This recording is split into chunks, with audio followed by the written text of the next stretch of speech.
Yeah, so I'm very happy to tell you about my PhD research on the applications on satellite tracking of shorebirds in coastal conservation. And it's not only the work of me, but the work of also other collaborators and my supervisors. So there are many threats of shorebirds to shorebirds in the East Asian Australasian flyway, especially in the staging sites where the birds stopped during their migration, like reclamation, the spread of Spartina species, and all these human harvesting of fisheries, and also like shorebirds that could be trapped in these fishing nets and hunting also in the flyway. So in this talk, I will focus on how we could use tracking shorebirds with satellite-based technologies to map spatial and temporal distributions of them to achieve some conservation actions. So I would talk about 4 applications in East Asia. In the flyway scale, I will talk about how we can identify coastal sites of conservation importance and knowledge gaps. In the local scale, I will talk about shorebird distribution at Lianyungang, an unprotected site in the Yellow Sea. Then I will briefly discuss also how we use the satellite tracking data to understand the ecological impact of land reclamation at Tongzhou Bay. And lastly, how it is applied in port design. So our method is tracking shorebirds with satellite trackers that charge itself with small solar panels. And we tag our birds in Northwest Australia. We tracked 2 species, the bar-tailed godwit and the great knot. They are both endangered species in this flyway. So this is the tracking data we collected over the years.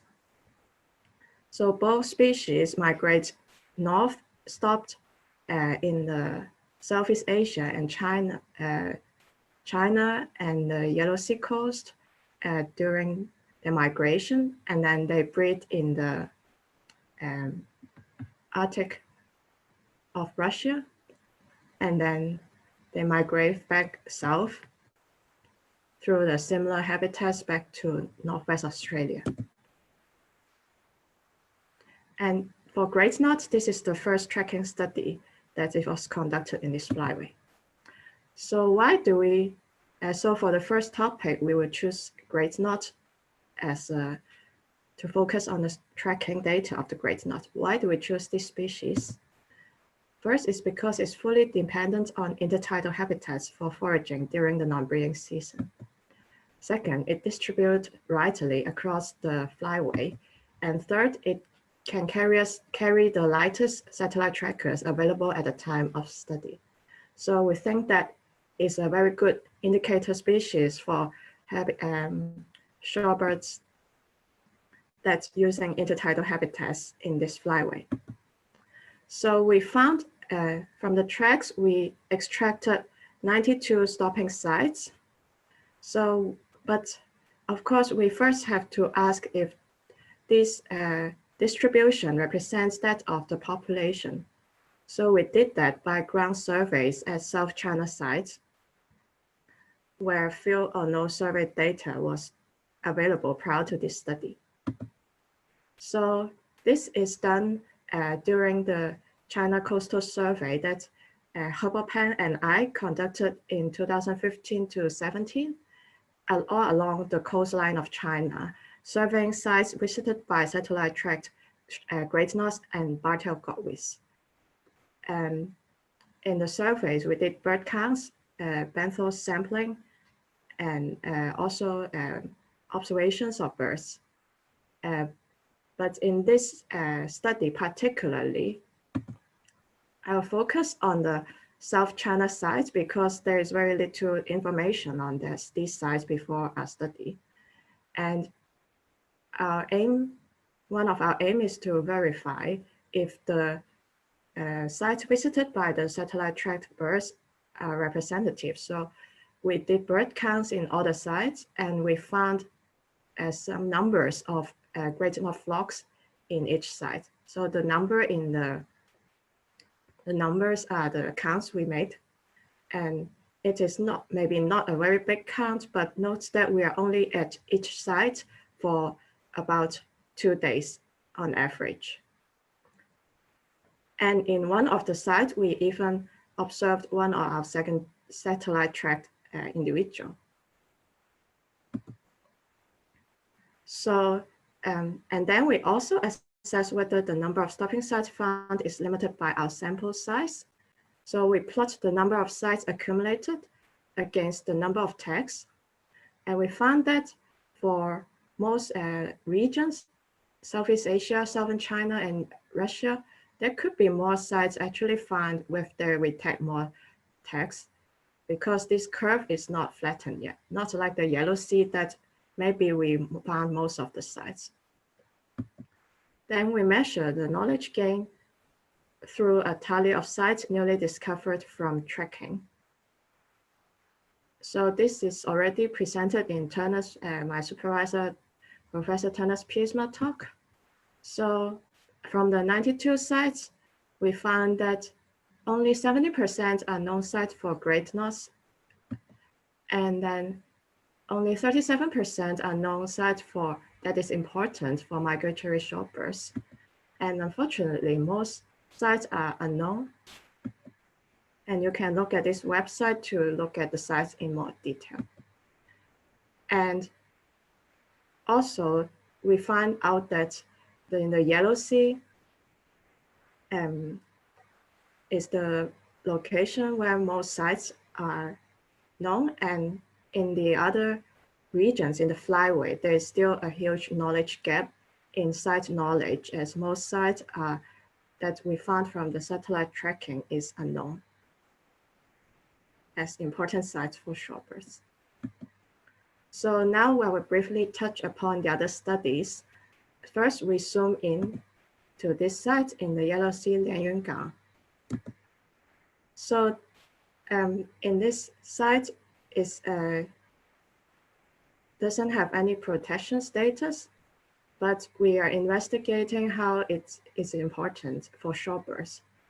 So first, from satellite imagery analysis, we found that 27% of intertidal soft sediment habitats here is destroyed in the last 15 years. But we found this site is very important, as we found 43 species, and 22 species have their counts exceeded 1% of the EAF population, which ranks this site highest in this metric among all the shorebird sites in East Asia. And that is probably because it has a very high density of shorebird prey, especially for Potamocurbula laphis, a known bivalve that is important prey for many bivalve-eating species like the red knots. So using the satellite tracking data, we looked at the how long the birds stay there, and we found two groups. So one group stays shortly for 5 to 8 days, and another group stays for long, for 18 to 30 days, which comprise of the 59 to 100% of an individual staging period at the Yellow Sea. So this site is definitely important for some individuals. And we also map high tide routes and low tide foraging areas in which some are inaccessible on ground from the satellite tracking data of the great knot and the bar-tailed godwit. And thirdly, we look at distance travel between high tide routes and low tide foraging location. So this information can help for the future potential management of this area. For example, if we need to create a new shorebird roost. And lastly, I will introduce to you the study that is conducted in collaboration with Jos Müller, an engineering student at Delft University, who did fantastic studies, also in collaboration with Hohai University. And we went to Tongzhou Bay, which is also in the Yellow Sea. And so his first study is to understand the impact of reclamation in this area. This is a planned port of the area.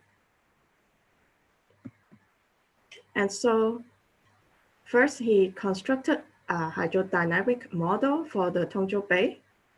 And then he classified the area based on into ecotope, based on depth, percentage of dry flow in tidal cycle, and the flow velocity.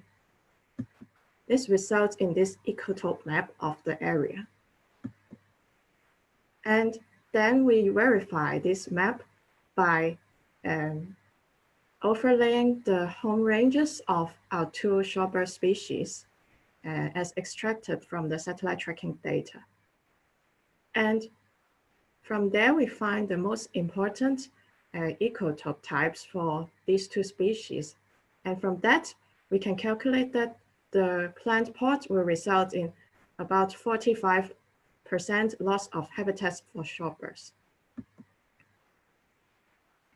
And lastly, we also have further study on how we could preserve threatened bird habitat in port design. So the objective is to create area for future port development while preserving existing high-value ecotopes for shorebirds, and perhaps enhance the nature creation rate of such ecotopes. So how do we do that?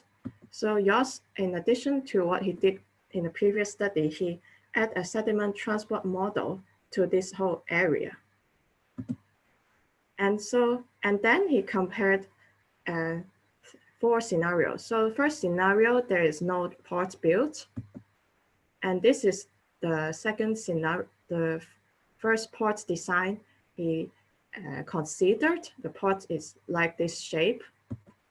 And then he looked at another shape, 2 different shapes of the port. And then he compared the rate of habitat change in different types of ecotopes in all these scenarios. So this is a lot of information, but you can see, for example, here in the high range littoral ecotopes, in some, like version 2 of the port will result in more of this habitat compared to the reference scenario.